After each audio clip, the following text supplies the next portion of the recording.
This week on The Watchman, as the UN declares war against Israel, CUFI members from across America gather in Washington, D.C. to send a message.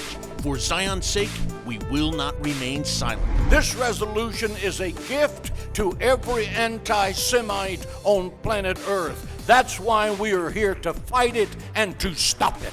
Plus, we speak to one of America's top Jewish leaders about the threats gathering against Israel and America. And we travel to the tomb of the prophet Samuel for an amazing view of Jerusalem.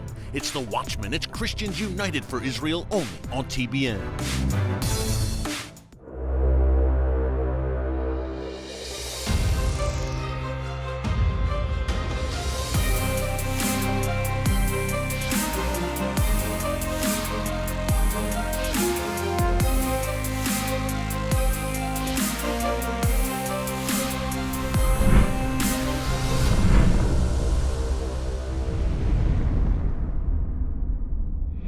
And welcome to The Watchman.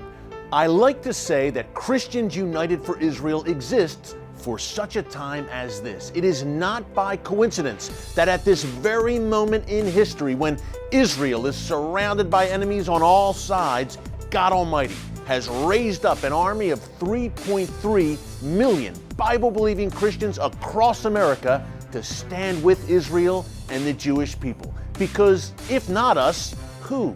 And if not now, when?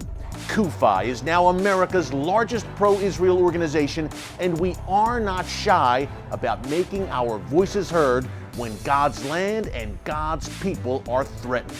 So, when a shameful anti-Israel resolution was passed at the UN, a resolution, by the way, that President Obama allowed to pass, we went into action immediately.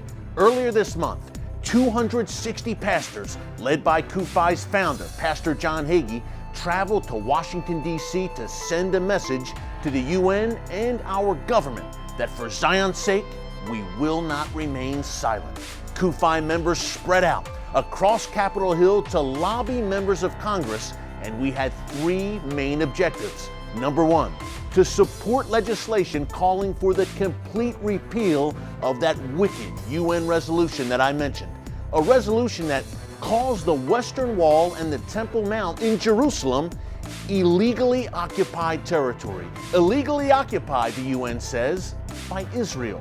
This is like saying the Great Wall is occupied by China or London is illegally occupied by the Brits. It's madness. The second reason our CUFI contingent stormed Washington was to make clear that we support the Trump administration's plan to move the U.S. Embassy from Tel Aviv to Jerusalem, where it belongs. And number three, we came to Washington to support the nomination of David Friedman, a good and honorable man, as the new U.S. ambassador to Israel. It all added up to an historic couple of days in our nation's capital. Take a look.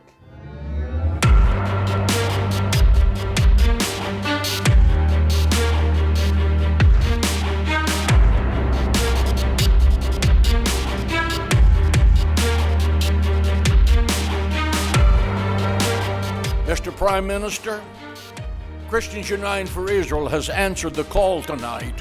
All 3.3 million of us stand with you and stand with Israel and stand with the Jewish people. If there had been a CUFI, there'd never been the first Holocaust. Because you would have woke up Washington. You would have been up here, and there would not have been the slaughter of the Jewish people. It is a great day when we have the opportunity to reaffirm the decades-long, deeply bipartisan support for Israel that has sustained the strength and reach and depth of the U.S.-Israel relationship. This resolution is a gift to every anti-Semite on planet Earth. That's why we are here to fight it and to stop it. We need foot soldiers in this coming battle. And if you love America, which all of you do, then you need to fight for Israel. Because if you don't fight for Israel, God's not going to fight for us. Thank you.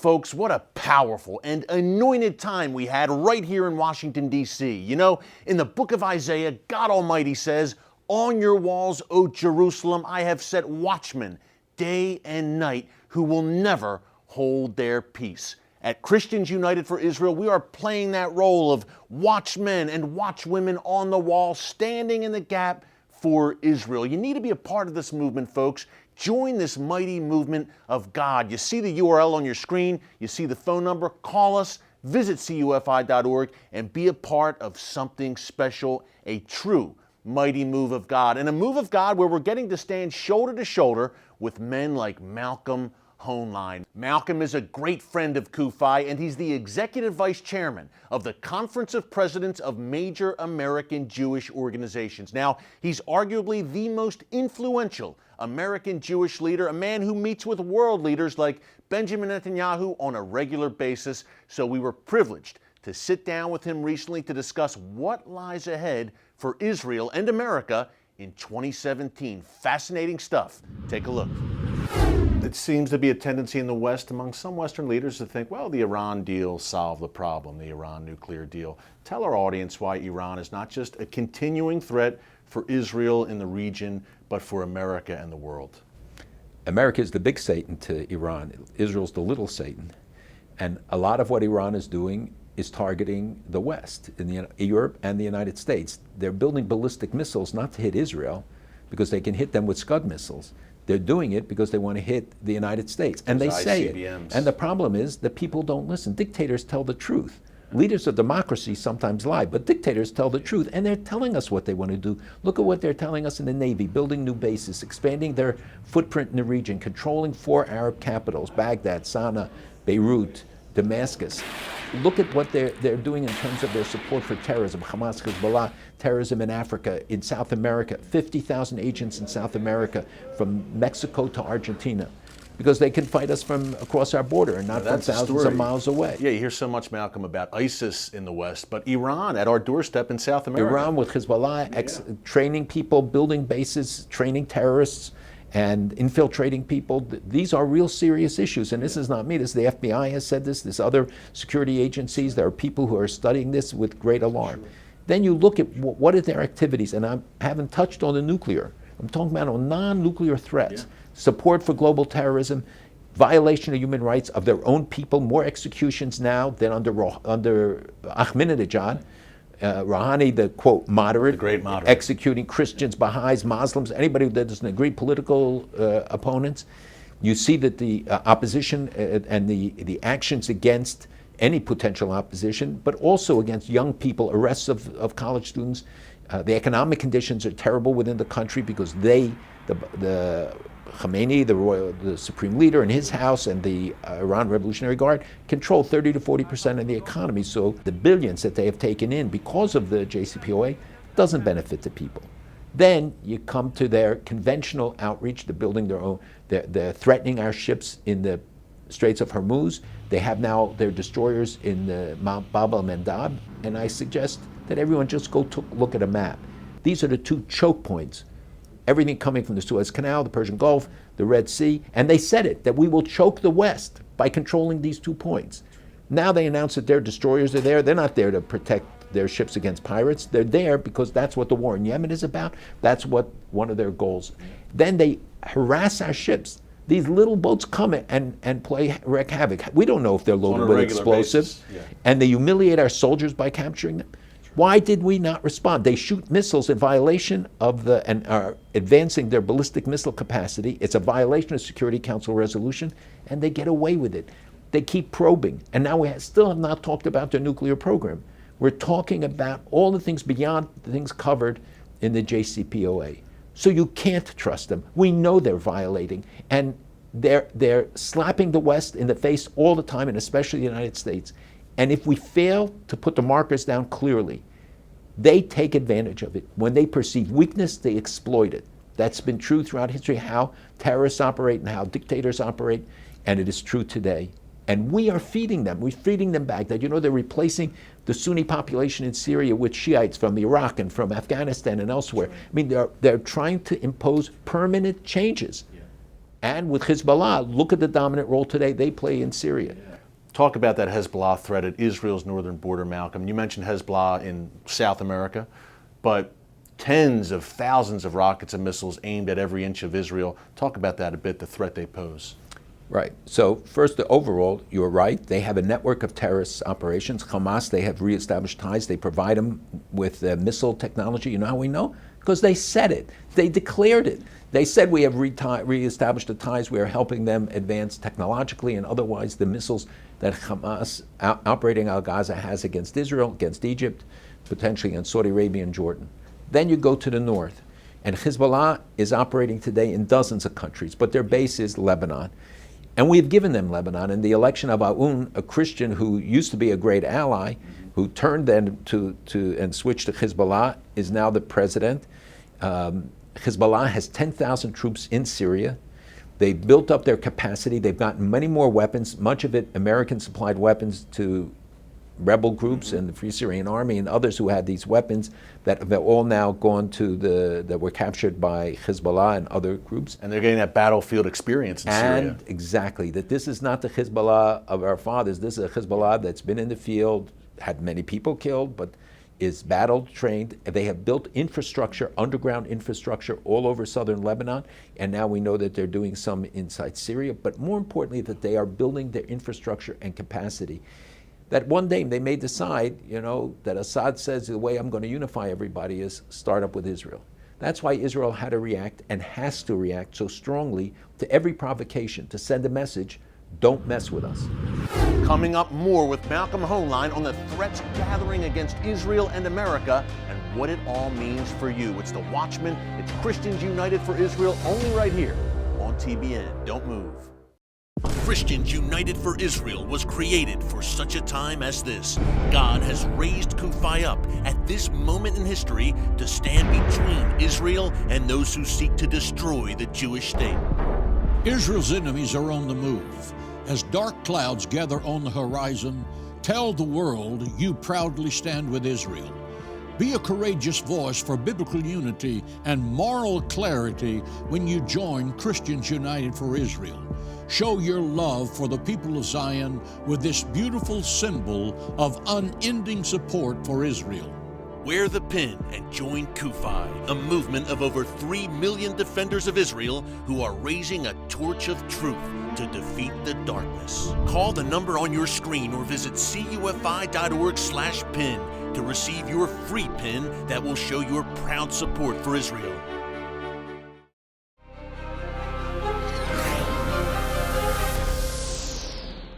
The UN, obviously, we had this ridiculous UNESCO resolution denying the Jewish claim to the Temple Mount. Your thoughts on that? I know you're not too fond of it, to say the least. But on the positive end, Israel forging these new relationships around the world in Africa and strengthening, I would say, existing relationships, India, Latin America. Talk about, okay, the UN still nuttiness there, but good things happening too. There are delegations every week coming from Africa, coming from Asia, coming from other parts of the world to Israel. Mm-hmm. And many Arab countries are knocking on Israel's door. They do it at night, but they're there. And they are more and more open about it, that a foreign minister of Egypt goes to Israel, that a general from Saudi Arabia, and whether it was government representative or not, the very fact that it was a public presence. So that debunks the argument of Israel's isolation. Yes. Israel faces real problems. And you see it in the UN, where you have this blatant bias. You have 6 resolutions in one day. The most ludicrous is 140 countries voted that Israel should give the Golan back to Syria. We don't have enough people suffering under Assad's thumb. They want to turn back all these thousands of Druze and others, that they should give this more land back to this maniac and to the civil war and the horrible situation that's going on there. And to Iran and Hezbollah. And think about how ludicrous that kind of a resolution is, and yet France, Britain, Germany voted for it. Then there were resolutions that grow out of the UNESCO action, which, as you know, I've been speaking about for years and warning about. People don't take it seriously. They still don't take it seriously, but our grandchildren will pay the price for it. Right. I told one Christian foreign minister, I said, let me ask you something privately after the meeting. And he said, yes. And I said, what are you going to tell your grandchildren when they ask you, how did you give away our history, our heritage, our tradition, that I can't visit the Christian holy sites, that we've seen 3,800 years of Jewish history and 2,000 years of Christian history wiped out? And he said to me, well, we're against changing the status quo. I said, you did more by signing on to that resolution than Israel did in 60 years to change the status quo. You changed thousands of years of history with this. And your grandchildren will pay the price because they won't be allowed to go there. They'll say, look, UN resolutions already now have eliminated the traditional Judeo-Christian names, the Temple Mount, the Western Wall, the tomb of Rachel, the tomb of the patriarchs. Now they only use the Muslim names. This is an attempt to take away our past in order to take away our future. Tell us a little bit about your work as we wrap up here, Malcolm, at the Conference of Presidents, what you do on a regular basis, and talk also about why it's so important, the Christian relationship now to Israel, the work CUFI is doing. Talk about why that means so much to Israel and the Jewish people in these times, these upside down times we're living in. I want to talk about that first because I, as you know, love CUFI and Pastor Hagee and Diane. I've worked with them for many years. I think their work is more and more important than ever, and especially given our times and all of those who are trying to undermine the relationship, makes it all the more important that we strengthen the relationship, that they stand up, and all we ask is one thing, the truth. The truth. And that's what CUFI and we have been working so hard to get out. We're not asking people to whitewash anything, just tell the truth. And that's Israel's strongest weapon, that's our strongest weapon. And the people of CUFI, who are really the salt of the earth, they're the best people, and every time I go, even if I wasn't invited to the conference, I say I would go because I recharge my batteries by their energy. You can light all of Washington with the energy that is generated at that meeting.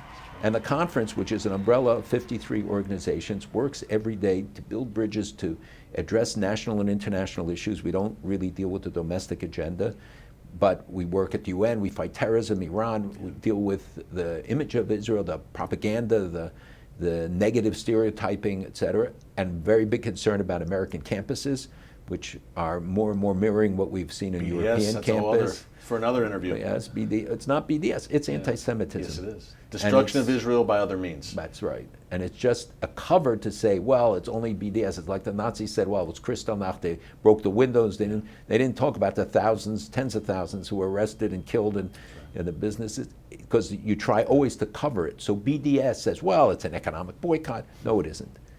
It's anti-Semitism, and it's an attempt to destroy the Jewish state. Malcolm, thank you so much. We'll My see you again pleasure. soon at a CUFI event someplace in the God country. willing. Thanks, Malcolm. Pleasure. Take care. Thanks to our good friend Malcolm Hoenlein for sharing his wisdom and insights. Well, coming up after the break, we head to Jerusalem to visit the tomb of another very wise man, the prophet Samuel, and we get an incredible view of the eternal city of Jerusalem. You won't want to miss this. That's coming up after the break. Stick around. Israel's enemies are united in their goal to destroy the Jewish state. They all share one purpose: to wipe Israel off the map. Evil forces never stop working to isolate, delegitimize, and weaken Israel.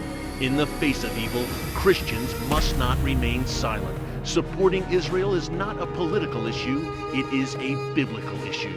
And you can make a difference in your church, on college campuses, and on Capitol Hill. In 10 years, you've gathered more than 3 million members and are active on more than 300 college campuses.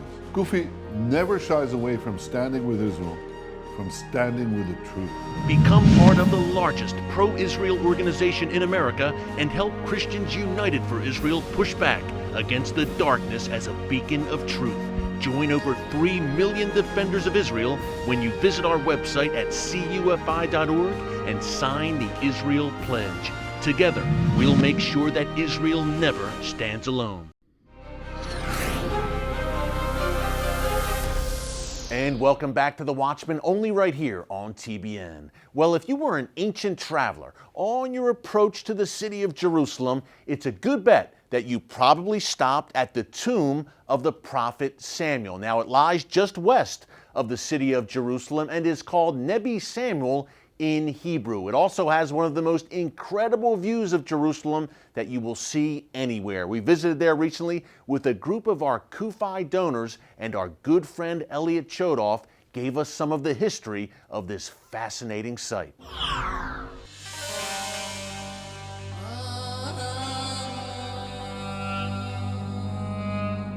This hill was commonly referred to by Christian pilgrims as the Hill of Joy.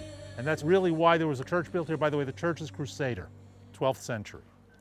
And the reason for that is that this is the spot from which they saw Jerusalem for the first time. Jerusalem, of course, is a reflection of many things for us. It's a reflection of destruction for Jews. We talked the other day about breaking a glass in a wedding, things like that, if I forget the O Jerusalem. It's also a symbol of our redemption. Let me remind you very quickly 5 things that I find in the Bible that tells us why we as Christians are supposed to support Israel. Number 1, as you know, Genesis chapter 12 says, "Those who bless you, I will bless. Those who curse you, I will curse." Curse is an interesting word there. It can literally mean to disregard. God will disregard you. I don't like that thought. People, your neighbor, a friend may disregard you, but you do not want God disregarding your life. But the one I like is this, "I will bless you." The word bless means to bow under the open hand of God. Whenever we bless Israel, we are literally bowing and God's open hand is extended over your life. That's the picture of what he's saying, Barak.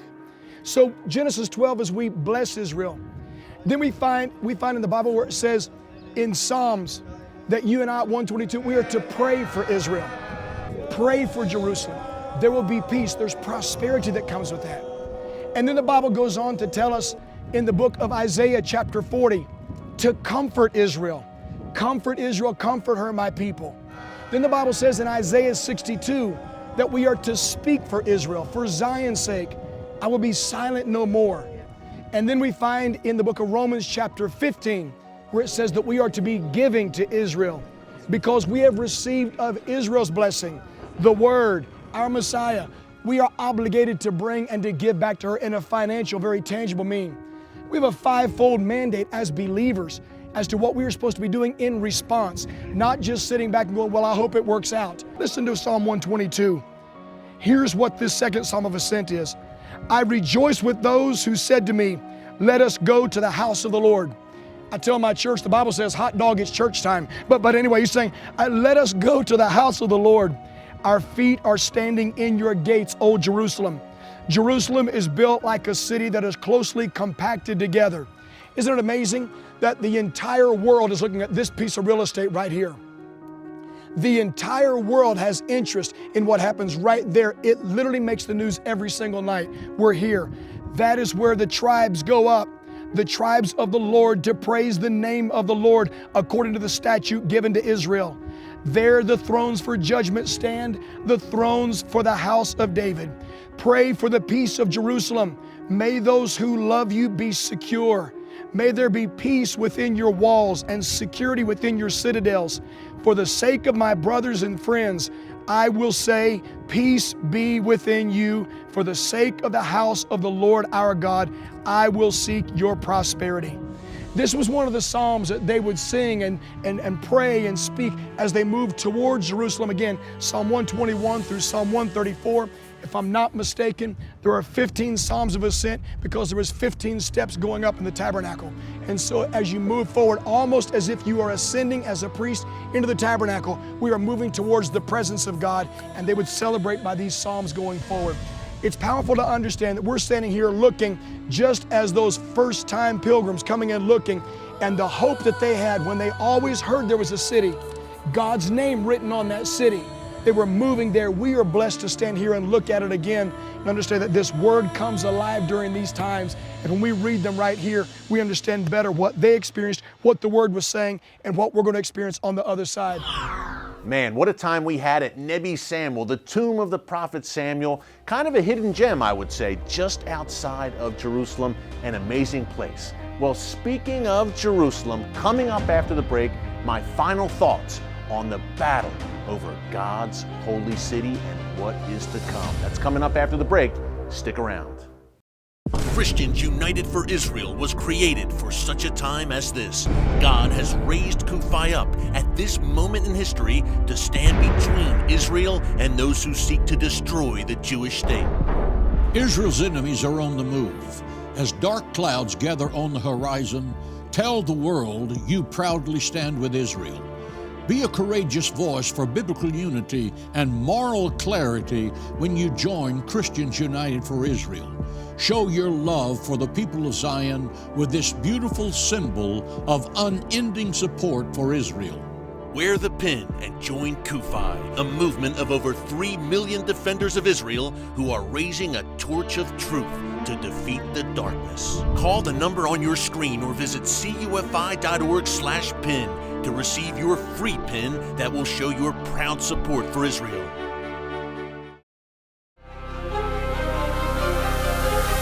And welcome back. Folks, there is an urgency to our mission here at Christians United for Israel. I'll give you a great example.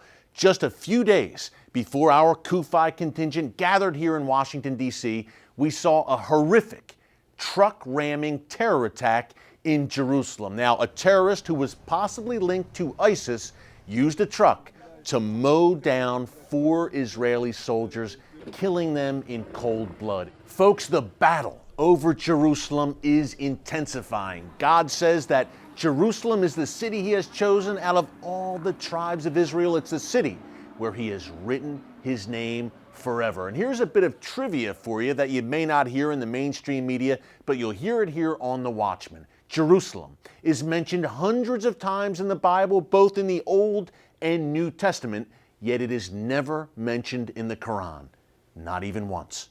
Yet the Muslim world and other radical forces covet Jerusalem. Things are heating up, and that's why we here at CUFI are stepping up and standing in the gap for such a time as this. You see the URL, you see the phone number, join us. Join this mighty move of God. Jerusalem is sacred to the Jewish people. It's sacred to Christians. It is really the birthplace, in many ways, of our Judeo-Christian heritage. Time to step up and make our voices heard. So join us. And thanks for joining us this week here on The Watchman. Until next time, God bless you. And remember, never hold your peace.